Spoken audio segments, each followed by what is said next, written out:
please.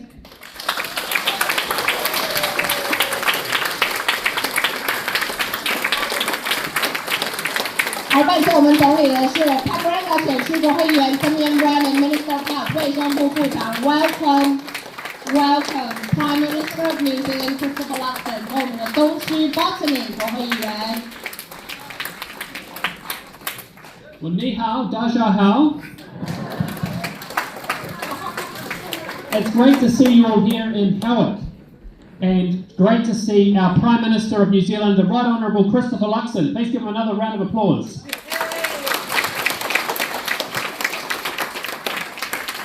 Thank you so much for being here today. Thank you for joining us at this public meeting. Ni hao, kia ora, good afternoon. Washi Chris Luxon, and it's very good to be with you today. Can I just acknowledge my very good friend, our great Member of Parliament for Pakuranga, but also our hard-working Minister for Energy and Health, the great Simeon Brown. Thank you, Simeon, for everything that you do for New Zealand. Really appreciate it. And the Chinese community across the whole of New Zealand, and does such a great job, and of course is working very closely with Simeon and I in East Auckland. So thank you, Nancy, for what both of you do. Ultimately, can I say thank you to each and every one of you for coming out here today? Can I say thank you for caring about New Zealand and the future for New Zealand and where we want to go as a country? And I just want to say it's very good of you to spend your weekend coming to hear us talk. I want to talk a little bit about what's going on in the world, and then what are we doing in New Zealand to fix the basics and build the future. Because we have a great country with great potential, but we have a lot of work to do together. The knowledge is it's been a very difficult few years for New Zealand. We have been through the pandemic, COVID, we have been through inflation and economic recession, we have been through very extreme weather events. We've gone through Donald Trump's crazy tariffs. We're going through an Iran conflict that's really upsetting our fuel situation. And it's all just been one shock after another shock after another shock. And I think we're all over it, and we're all tired and want it to change. The second thing I want to say to you is the world is changing. So out there in the world of 195 countries, and 8 billion people, the way that the world has operated is starting to change.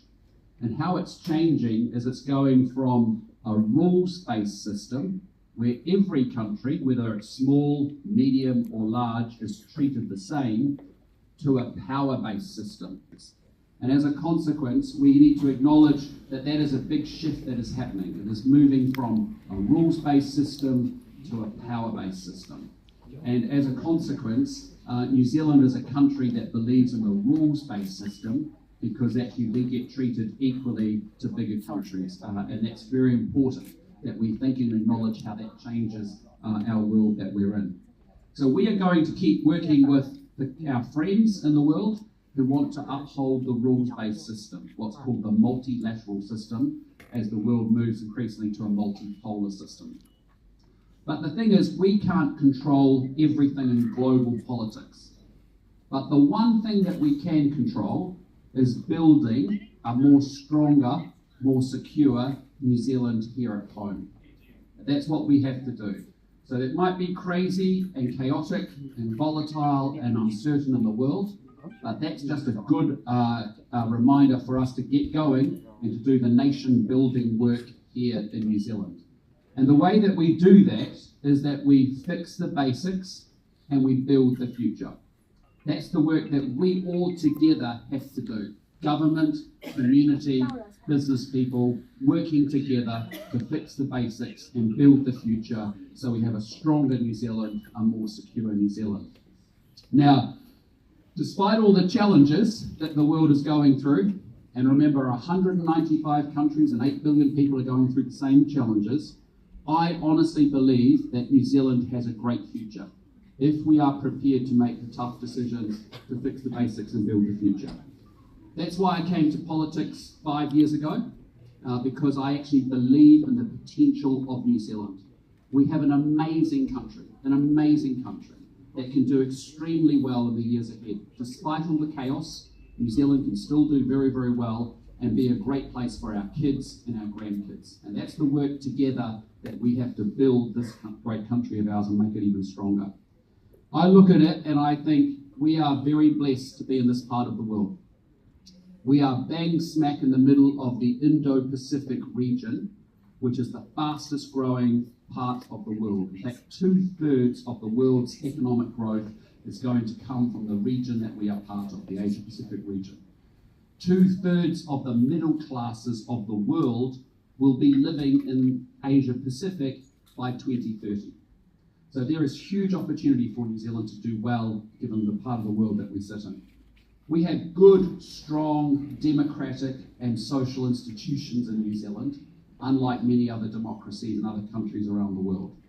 We have abundant natural resources. We have values and products that the world actually wants and aspires to have. We are a safe haven, a good, safe country in a very chaotic world out there. But most importantly, we have the very best, most incredible, talented, world-class people in this country. And therefore, there are no excuses, as hard as it may be in the world, for why New Zealand can't do well for ourselves and for our kids and for our grandkids if we do the work.